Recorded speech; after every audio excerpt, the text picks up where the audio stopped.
Саммит негизделгенден берки 10 жылдын ичинде Президент Садыр Жапаров бүгүн 13 февраль дүйнөлүк өкмөттөр саммитинде сөз сүйлөп, кыргызстандыктар өнүгүүгө багытталган өзгөрүүлөрдү сезе баштаганын билдирди.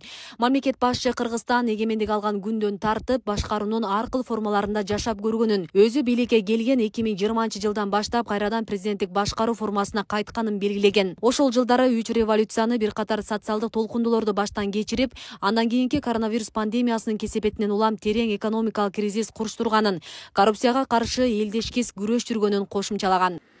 Чет элдик инвесторлордун катышуусунда ири инфратүзүмдүк жана эл аралык долбоорлор ишке ашырылууда. Анын ичинде ГЭСтерди куруу, жолдорду салуу жана башкалар бар. Биз Кыргызстанды жагымдуу инвестициялык климаты, либералдуу тышкы соода саясаты, ачык жана ишенимдүү бизнес чөйрөсү бар региондук бизнес оазиске айлантууну каалайбыз. Кыргызстан инвестор өнөктөштөр үчүн ар дайым ачык экенин дагы бир жолу баса белгилеп кетейин. Биздин жаңы экономикалык саясатыбыз биринчи кезекте 3 негизги багытка: энергетика, тоо кендерине жана транзиттик тармакка таянат. Өлкөбүздүн башкы жаратылыш байлыгы болгон энергетикалык ресурстардан туура пайда көрүүнү көздөйбүз. Кыргызстандын гидроэнергетикалык запастары боюнча бир кыйла өнөр жай потенциалы бар. Алар эксперттер тарабынан болжол менен 142 миллиард киловатт саат деп бааланып келет. Бул ресурстар сөзсүз түрдө элге кызмат кылууга тийиш деп эсептейбиз. Мен мамлекет башчысы болуп келгенимде бул потенциалдын 10% гана пайдаланып жүргөнбүз. Бүгүнкү күндө 13%дан ашыгын иштетүүгө жетиштик.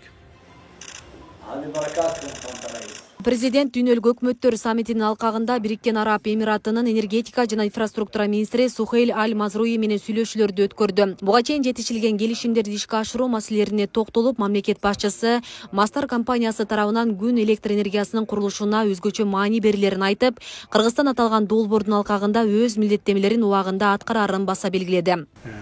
Ар жыл өткөн сайын жогорку деңгээлге көтөрүлүп бара жатканыбыз мени кубандырат. Биздин ушу акыркы 2 жылдагы сүйлөшүүлөрүбүз жана алдыга койгон пландарыбыз, биргелешкен долбоорлорубуздун жыла баштаганы мына сезилип турат жакын арадан бери. Эми мындан дагы тез темп менен жылышын каалайт элек. Бириккен Араб Эмираттарынын президенти Шейх Мухаммед бин Заид Аль Нахаяндын Кыргызстанга сапарын уюштурсак жакшы болот. Анткени былтыркы жылы мен келип официалдуу түрдө келип жолукканда дагы сөз берген, ушул жылы же аркы жылдары барабыз деп. Ошондо бул бизге расмий сапар менен барып кетсе, мындан дагы биздин биргелешкен кызматташуубуз баягындай ылдам темп менен жогорку деңгээлге чыгып калмак. Жана айтып кеткендей, биз дагы ушул биргелешкен макулдашуулардын алкагында жетишкен ушул биргелешкен холдингдин алкагында инвестициялык долбоорлорду ишке ашырууга биз да кызыктарбыз. Ошондой эле биз дагы аракеттерибизди жасап жатабыз.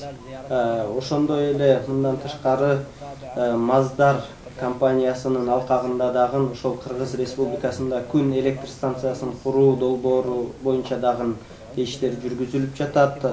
Ал боюнча дагы буюрса жана биргелешкен бир келишимге жакынкы күндөрү жетебиз деп ишенем.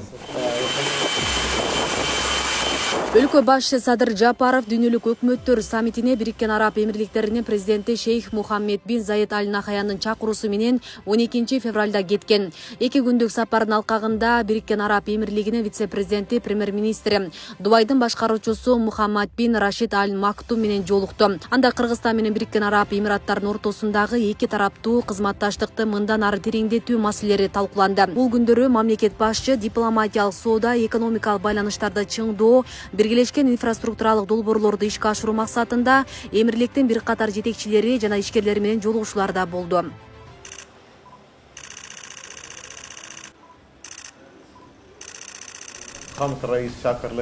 Урматтуу президент мырза, мен азыр байкап турам. Сиздин биргелешкен фонд боюнча ийне жибине чейин маалыматыңыз бар экен.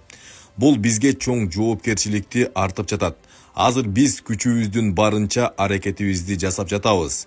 Бирок бул жолугушуулардан кийин мындан дагы көбүрөөк аракеттенүүгө дем берүүдө. Быйылкы саммит өкмөттүн ишин өзгөртүү, жасалма интеллект жана жаңы багыттар, келечектеги өнүгүүнү, экономиканы кайра карап чыгуу, келечек коом жана билим берүү, туруктуу өнүгүү жана жаңы глобалдык жылыштар, урбанизация жана глобалдык саламаттыкты сактоо приоритеттери сыяктуу темаларда келечектеги өкмөттөрдү түзүү деген аталышта өттү. Маалыматта дүйнөнүн 150ден ашык өлкөлөрүнүн өкүлдөрү катышуусу айтылган. Түштүк Азия, Африка жана Европа менен байланыштыра турган Кытай, Кыргызстан, Өзбекстан темир жолун куруу долбоорун баштап жатабыз. Асел Сыдыкова, Мирзат Сапаров, Регион телеканалы.